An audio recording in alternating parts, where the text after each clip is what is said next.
दोस्तों, सफेद जानवर इतिहास से लेकर वर्तमान में खास होते आए हैं।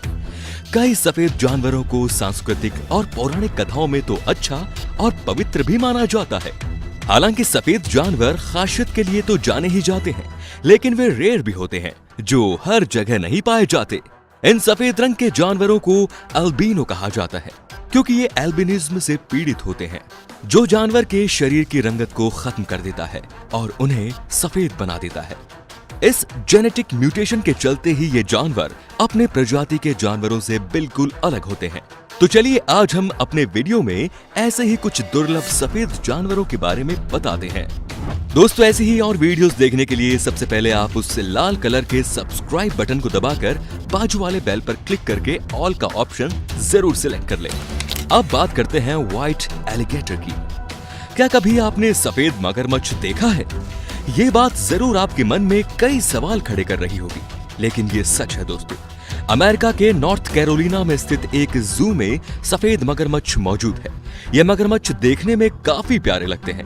इनकी आंखें गुलाबी रंग की हैं। इन्हें एल्बिनो मगरमच्छ के नाम से भी जाना जाता है। एल्बिनो एक विशेष तरह की जेनेटिक बीमारी है जो किसी भी इंसान, मछली, बंदर, मैमल्स या रेप्टाइल्स को हो सकती है। इसके चलते त्वचा, आंख और बाल का रंग सफेद हो जाता है। एक रिपोर्ट के मुताबिक पूरी दुनिया में केवल 100 एल्बिनो मगरमच्छ है। बताया जाता है कि सफेद मगरमच्छ की खाल नर्म होती है, जिस कारण वो खुद को शिकारियों से नहीं बचा पाते। इसीलिए वो सामान्य प्राकृतिक अवस्था में नहीं रह सकते। एल्बिनो मगरमच्छ बाकी मगरमच्छों की तुलना में धूप नहीं सेकते हैं, क्योंकि धूप से इनकी चमड़ी और आंखें जल जाती हैं। इसीलिए एल्बिनो मगरमच्छ अपने शिकार को भी नहीं देख पाते। ये आमतौर पर चिड़ियाघरों में ही पाए जाते हैं, जहां इन्हें कोई नुकसान न पहुंच सके।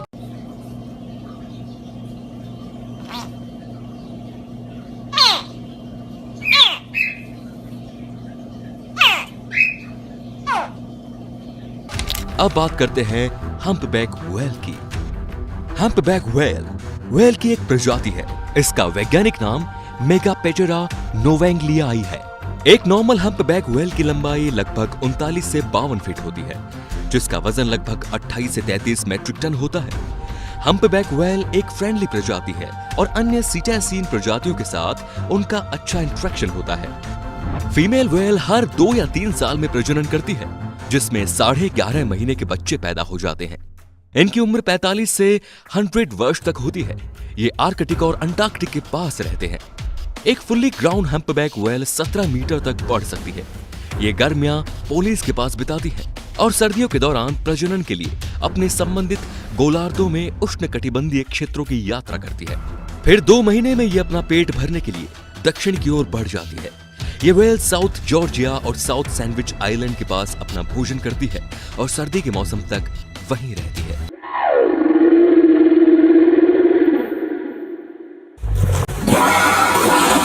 अब बात करते हैं व्हाइट लायन की।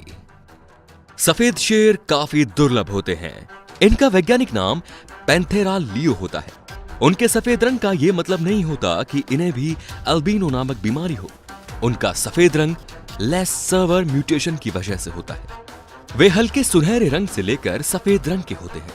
हालांकि इस वक्त सफेद शेर काफी खतरे में है। जंगलों में फिलहाल 11 सफेद शेर ही मौजूद हैं। मेल शेर 10 फीट लंबे और 4 फीट ऊंचे और फीमेल शेर 6 फीट लंबे और 3.6 फीट तक ऊंचे होते हैं। इनका वजन करीब 530 पाउंड तक होता है और यह करीब 18 साल तक जिंदा रह सकते हैं। सफेद शेर अन्य शेरों की तुलना में कम घातक होते हैं। इनकी डाइट भी ज्यादा नहीं होती। ये शेर छोटे पक्षी, रेप्टाइल्स और हूफ एनिमल्स खाते हैं। ये सैवानास, वुडलैंड और रेगिस्तान में पाए जाते हैं। ये शेर गौरव का प्रतीक होते हैं और शायद आपको न पता हो कि सफेद शेर के बच्चे अंधे पैदा होते हैं और जन्म के 2 से 3 साल तक वो अपने मां के भरोसे रहते हैं।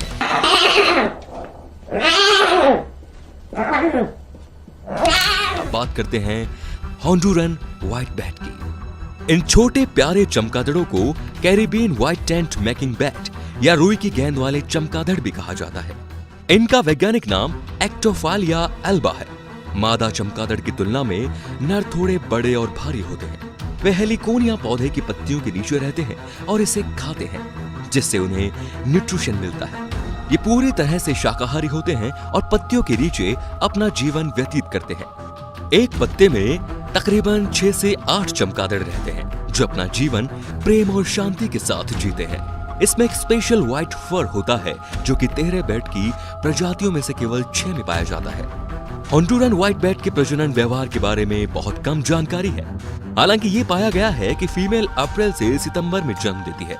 इस प्रकार ये प्रतिवर्ष 2 बार बच्चे देती है। वे एक समय में केवल एक ही बच्चे को जन्म देती है। अब बात करते हैं सेनिका व्हाइट डीर की। ये अपनी तरह के इकलौते और सफेद हिरण है। शरीर में होने वाले पिगमेंटेशन के चलते इनका रंग सफेद हो जाता है। इस हिरण का इतना ज्यादा शिकार किया गया है कि अब ये सिर्फ 300 ही बचे हैं। इन बचे हुए हिरणों को शिकारियों से बचाने के लिए सेनिका की सेना हमेशा इनकी सुरक्षा करती है। ये डीर न्यूयॉर्क के सेनिका काउंटी में सेनिका आर्मी डिपो की बॉर्डर के पास रहते हैं, जिसके चलते ही इन्हें सेनिका व्हाइट डीर कहा जाता है, जो कि काफी दुर्लभ है। 1950 के दशक में जब सफेद हिरणों के शिकार के लिए मना करने का आदेश आया था, तब से वहां इनकी ब्रीडिंग हो रही है। लेकिन जॉन बीट्स के अनुसार सफेद हिरण अब भी बेहद दुर्लभ है और एल्बिनो हिरण का जन्म 20,000 में लगभग एक बार है। इसका वैज्ञानिक नाम ओडोकोलियस वर्जीनियानस है। ये डीर दिखने में सच में बेहद खूबसूरत होते हैं। आइए बात करते हैं ताइवान सी व्हाइट डॉल्फिन की। ताइवान के सफेद डॉल्फिन को इंडो पैसिफिक हम्पबैक डॉल्फिन के रूप में भी जाना जाता है, जिसका साइंटिफिक नाम सोसा चाइनेसिस ताइवानेसिस है। ये पहली बार ताइवान के पश्चिमी तट पर कम पानी में पाए गए थे। ये आमतौर पर 8 से 9 फीट लंबे होते हैं और कुछ हद तक हल्के गुलाबी रंग के भी। उनकी त्वचा का रंग सफेद होता है, लेकिन जब वे खेलते हैं तो उनका रंग चमकदार गुलाबी हो जाता है। रिसर्चर्स के अनुसार ये कहा जाता है कि वे लगभग हर दूसरे वर्ष में प्रजनन करते हैं। व्हाइट डॉल्फिन की प्रजाति से अभी केवल 75 ही बच्चे हैं, जिनका अस्तित्व खतरे में है और ये कभी भी लुप्त हो सकते हैं। वैसे ये प्रजाति पूरे पैसिफिक और इंडियन ओशियन से लेकर ऑस्ट्रेलिया सी कोस्ट तक पाई जाती है। स्नोफॉक व्हाइट गोरिल्लास। स्नोफॉक के रूप में जाना जाने वाला सफेद गोरिल्ला अब विलुप्त हो चुका है।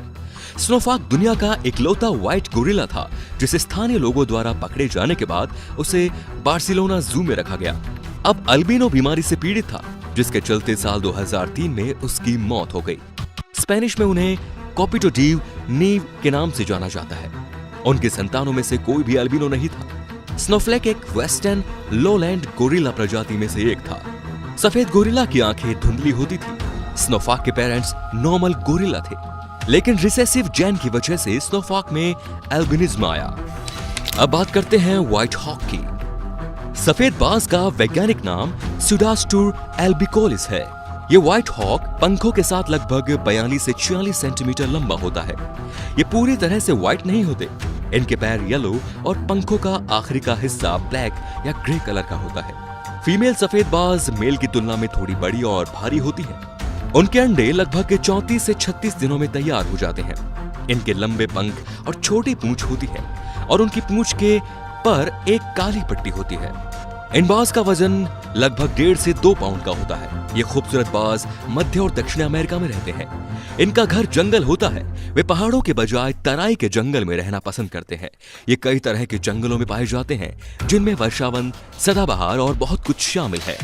अब बात करते हैं डोमेस्टिकेटेड व्हाइट हेजहॉग की। व्हाइट हेजहॉग सबसे आम घरेलू हेजहॉग है। इसका वैज्ञानिक नाम एटिलरिक्स फ्रंटालिस है। ये लगभग 6 से 9 इंच तक बढ़ते हैं और लगभग 4 से 6 साल तक जीवित रहते हैं। व्हाइट हेजहॉग कैंसर जैसे कई रोगों से ग्रस्त होते हैं, जो और हेजहॉग से बहुत तेजी से फैलता है। कहा जाता है कि 1 लाख में से केवल एक हेजहॉग जन्मजात एल्बिनो जीन के साथ पैदा होते हैं। ये प्यारे जानवर आमतौर पर अफ्रीका और दक्षिणी यूरोप में पाए जाते हैं। वैसे तो ये छोटे जानवर कीड़े खाते हैं, लेकिन मौका मिलने पर ये किसी भी जानवर को खा सकते हैं। ये बड़े आलसी होते हैं और सोने से ज्यादा समय बिताते हैं। ये लगातार 18 घंटे से ज्यादा तक सो सकते हैं, लेकिन शाम के समय ये एकदम एक्टिव हो जाते हैं और रात में अपने खाने की तलाश में जुट जाते हैं। ये घने जंगल, घास, रेत जैसे कई जगहों पर पाए जाते हैं। वे अपना घर घोंसले जैसे बनाते हैं। इनके करीब 44 दांत होते हैं। ये सच में दिखने में बहुत क्यूट होते हैं। अब अंत में बात करते हैं व्हाइट कोआला की। इसका वैज्ञानिक नाम फास्कोलार्टोस सिनेरियोस है। एक व्हाइट कोआला का जन्म एक ऑस्ट्रेलियाई चिड़ियाघर में हुआ था। व्हाइट कोआला की मां ने पहले कई हल्के काले रंग के कोआलास को जन्म दिया, लेकिन एक व्हाइट कोआला काफी रेयर होता है। चिड़ियाघर के वाइल्ड लाइफ डायरेक्टर ने कहा कि अगर ये कोआला जंगल में पैदा होता है तो ये उसके लिए बहुत ज्यादा खतरे की बात होती है, क्योंकि उनका सफेद रंग उन्हें अलग शिकारियों के लिए एक आसान लक्ष्य बनाता है, जिससे आसानी से उसका दूसरे जानवरों द्वारा शिकार हो जाता है। वैज्ञानिकों का मानना है कि व्हाइट कोआला में सिल्वरिंग जीन मौजूद था, जिसके चलते वो सफेद हल्के फर के साथ जन्मा। कोआला के फर आमतौर पर हल्के भूरे रंग के होते हैं, इसीलिए एक सफेद कोआला का जन्म होना वाकई दुर्लभ था। दोस्तों, वीडियो अच्छी लगी तो लाइक कीजिए, वीडियो के नीचे लाल बटन है उसे दबाकर सब्सक्राइब कर दीजिए और बाजू वाले बेल पर क्लिक करके ऑल वाले ऑप्शन को सिलेक्ट कर दीजिए। प्लीज सब्सक्राइब करना बिल्कुल ना भूले। धन्यवाद।